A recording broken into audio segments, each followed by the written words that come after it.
Boom. What's good, homies? Today we're going to be talking about Axie Infinity. This is the most popular game built on a blockchain. I think it's got 250,000 active users right now. It allows you to, what they build themselves as a Pokemon-like game, so you can equip your Axies, I believe is what they're called. You equip your little characters with certain items. You can buy land. You can build up, structures around your little character. You can have multiple of them, and they can fight each other too. So you can engage in combat, and it is skill based, and also they want to make it a competitive game, something that could theoretically be big time in the esports area. But what's so cool about it's not that you don't just add a game to blockchain and boom, that's it. What's incredible about it, and like the other projects we've talked about, Mir, for example, another Web3 project, all your items are transferable out of the game, or at least that is the goal. I think only some of them are now, and we'll talk about what that means later. But it means that if you have a character, you have an item, you can move it around. You can move it to any other Ethereum wallet, which opens up all these kinds of things. So back in a conventional game, you have to trust that the video game that you're playing is going to be around. And if it's not around, you lose all your characters. You lose all the time you put into it. This game also compensates you for playing the game. It's called play to earn. So the more you play it, you actually earn a token that gives you governance over the game, so you can vote on proposals. Gives you a monetary incentive, and we'll get more into that, and gives you skin in the game, and you can, and we'll get into that. So that's fundamentally what makes a blockchain game special, is that it gives you ownership outside of the owners of the game. It gives you ownership over the things that you create in that game, which is something that's really only possible, and you can really only trust it with a blockchain-like application. In this case, it's built on Ethereum. Like most of the projects we talk about, it's built on Ethereum.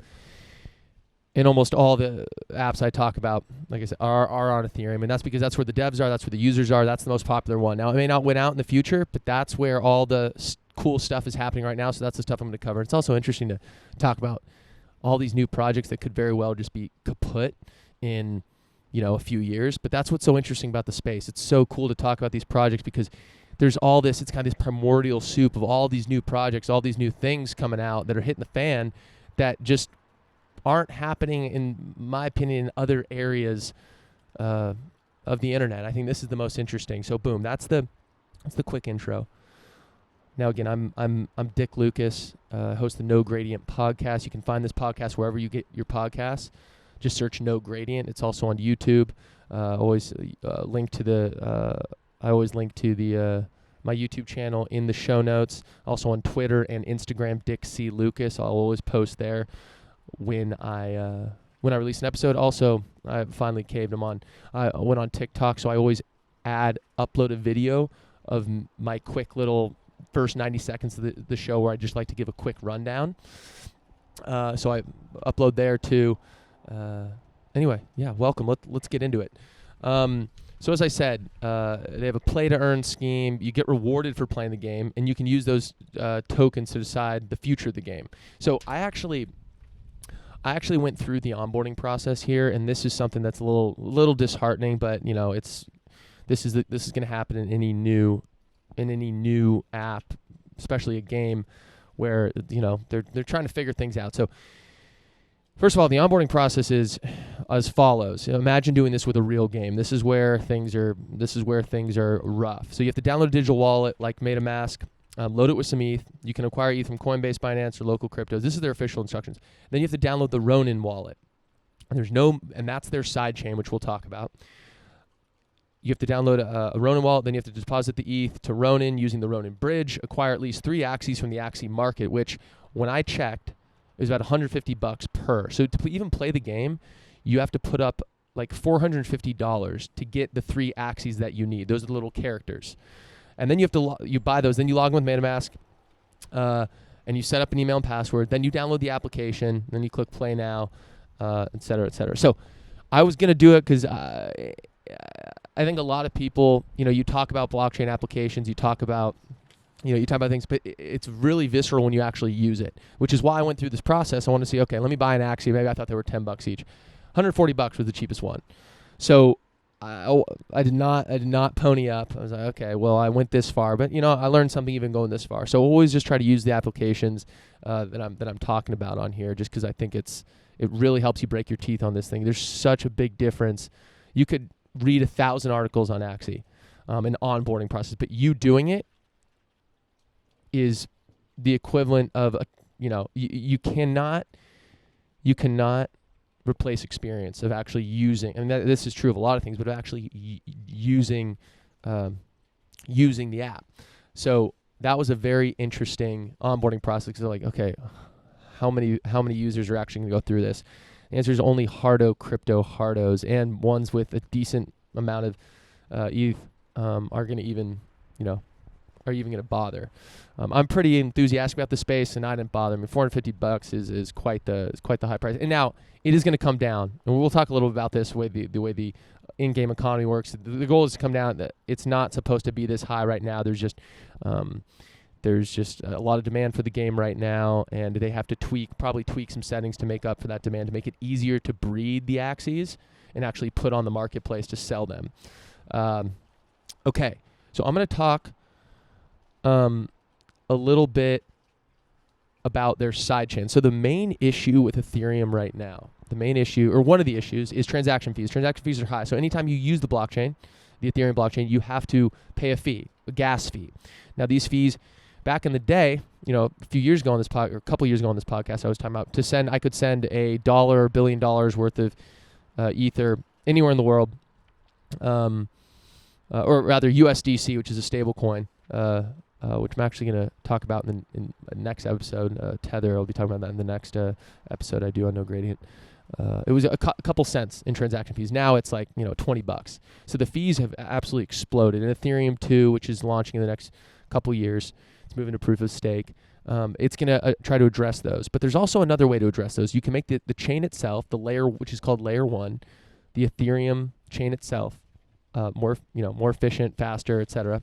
Or you can use a layer 2 solution, which is what I think. I think it's a really elegant solution. I think it's not as secure. So layer 1 is going to be the most secure, but it's also going to be the most expensive. But if I'm trading Fukin Neopets, or like, do I need it to be super, super secure? Like, is that a really high value target? Maybe it is a high value target, but you can use a layer 2 solution. Like I buy a Starbucks coffee. And this is similar on the Bitcoin network has this notion of the Lightning Network, which is a layer 2 solution, which is something built on top of Bitcoin, which if I'm buying a cup of coffee, I want it to be a fast transaction. It's going to be $5. Who cares? I don't need it to be on the original Bitcoin ledger. It'll eventually get to the ledger, but it doesn't need to right away, and I don't want to wait the 50 minutes to wait for 5 blocks to be created to verify my transaction. So it's there like everything. There's even outside the crypto world, there's a gradient. There's not in the regular financial world, some transactions are more secure than others. That's just a fact. And you don't need the maximum security. If I'm sending $10 to someone, I'm not going to care as much if I'm sending $1 million to them. I'll do a bank wire for $1 million. To me, that's going to be more secure than doing a Venmo transfer to someone.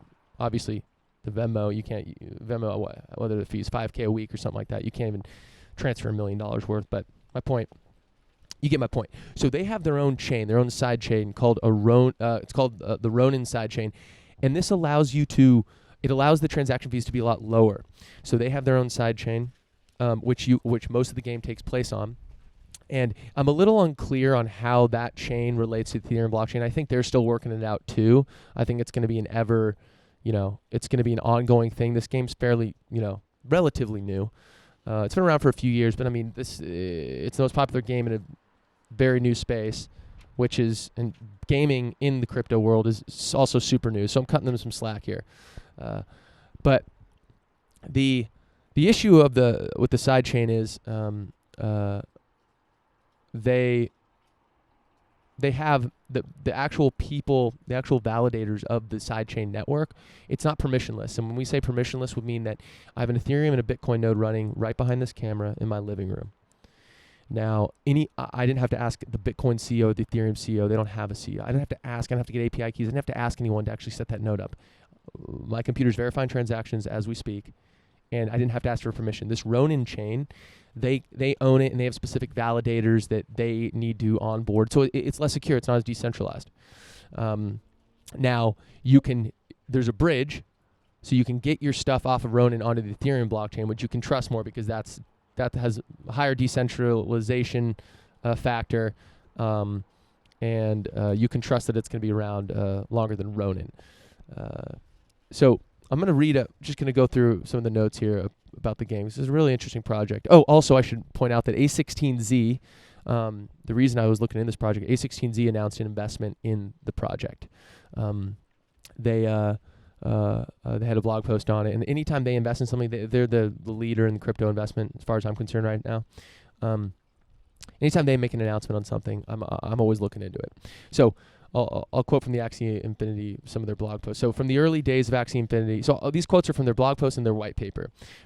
And the white paper is just a rundown. A white paper is something crypto projects release that just gives a very detailed, deep rundown on what the project is. So from the early days of Axie Infinity, we've been obsessed with bringing fun gameplay and sound economic design to the world of blockchain gaming.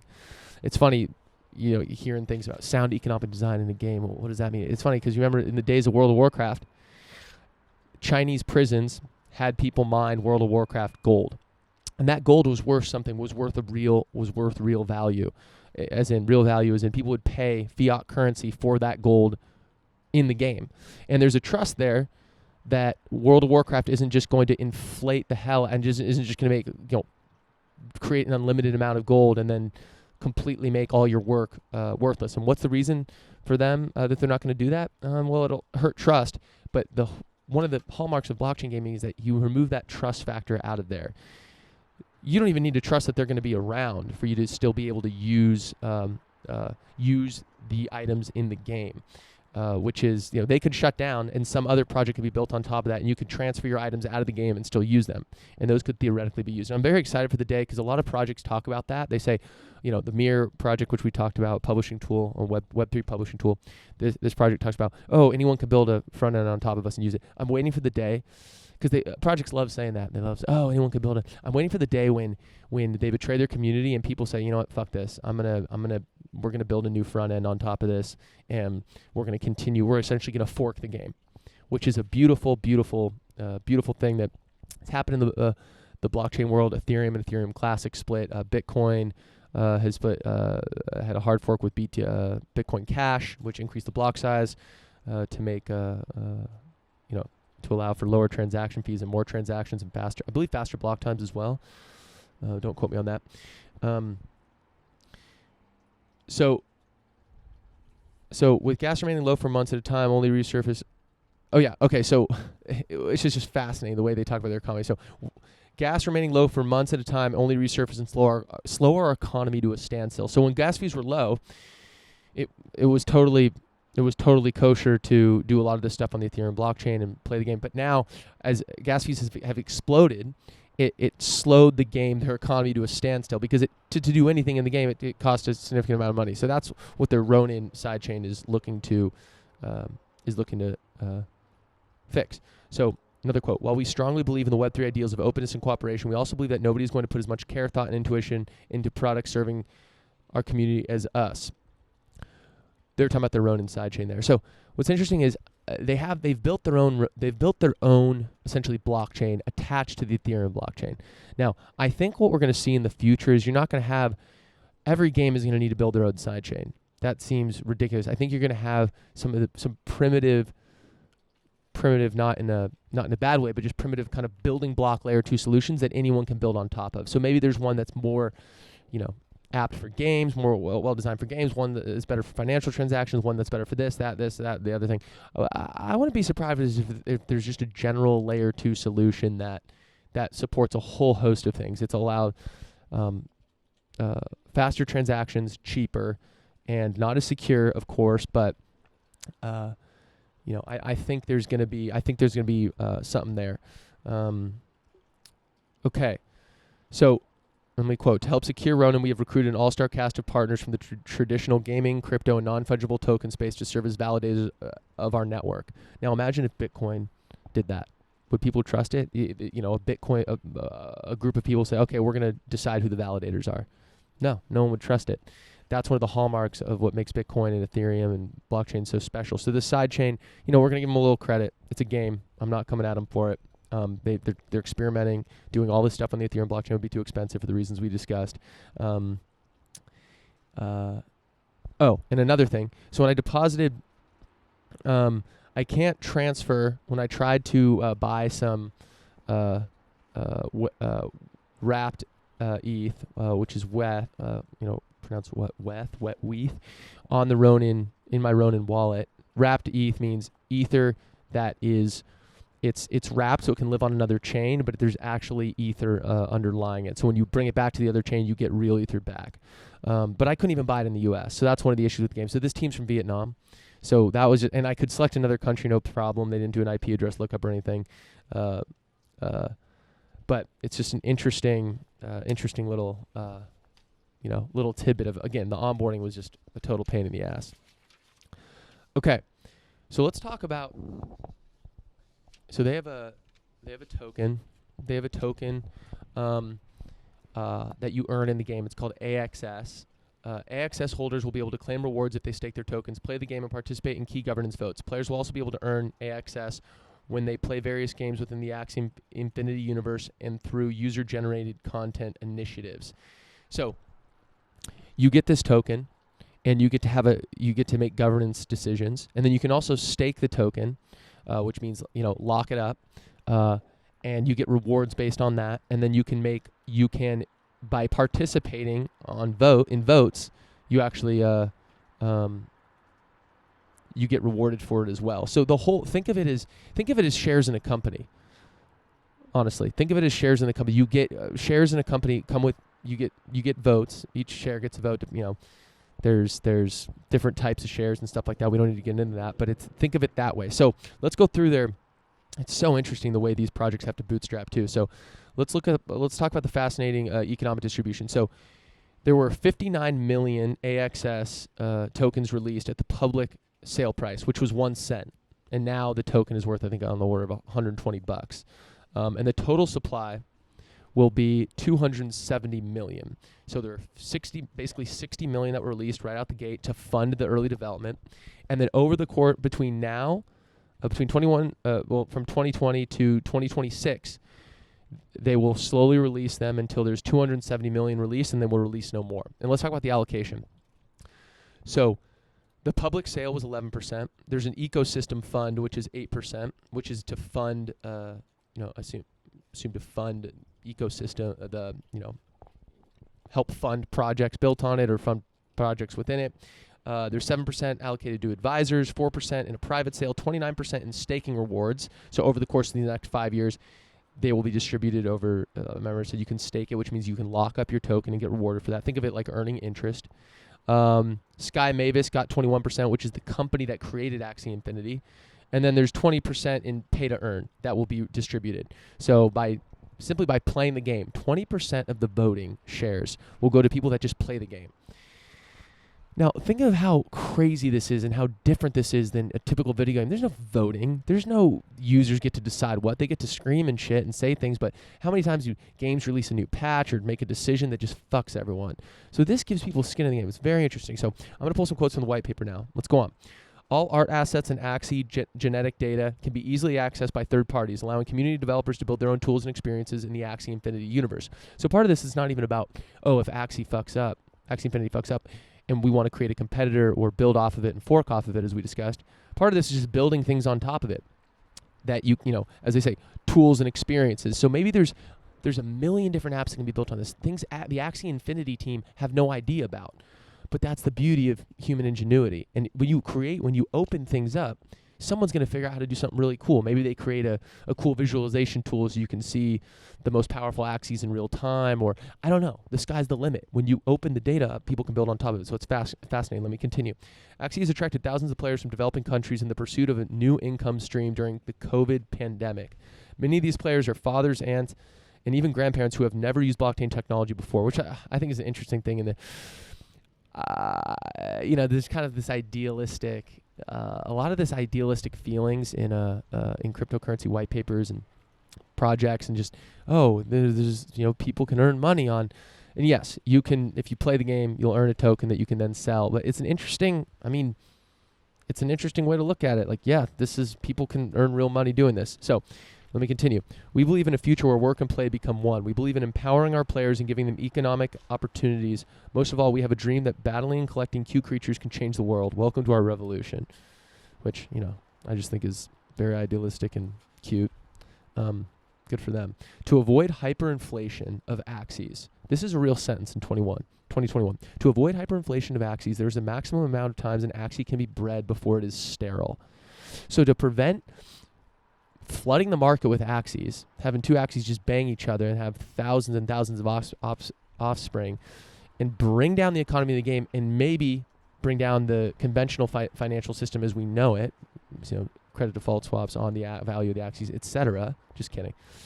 It's just it's crazy. So then they don't let you breed them after a certain amount of sexy times, which I think is just an interesting, again, it's not just a game, it's also an economy.